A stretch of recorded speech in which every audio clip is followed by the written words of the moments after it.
Mapapawaw ka talaga sa ganda nitong luxury home na to dito sa may Royal Tagaytay Estate.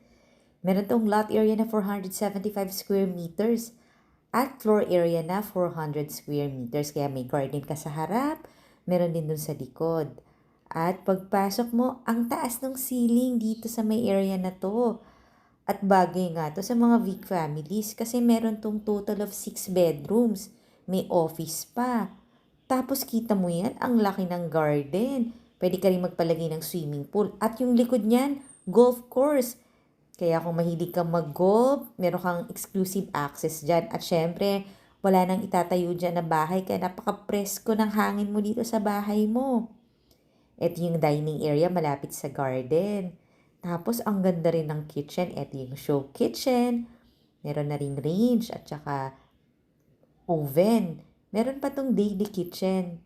Andito siya. Ayan. O, di ba ang ganda rin? Ang liwanag pa dito. So, sa mga mahilig magluto, magugustuhan nyo to.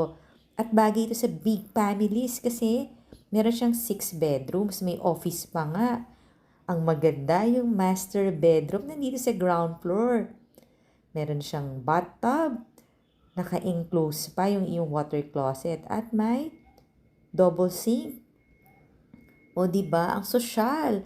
Kaya tawagan mo na ako para makita mo to. Yung price and details nasa description box below the video. At meron ding hosted house tour ito sa YouTube channel ng Home Search Philippines. Check mo rin. So, kung bonggang bahay ang hanap mo na functional, ito na yon. Ito yung isa pang bedroom mo. O di ba ang daming bedroom? Kasya talaga buong angkan mo dito. May sarili siyang bathroom.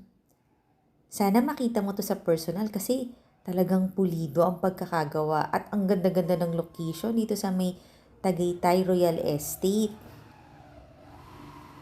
At dahil nasa phase 1 ito ng subdivision, talagang may access ka sa mga amenities ng subdivision. Meron pang Grand Royal Dining Area dito. Pwede mong isama doon yung mga guests mo.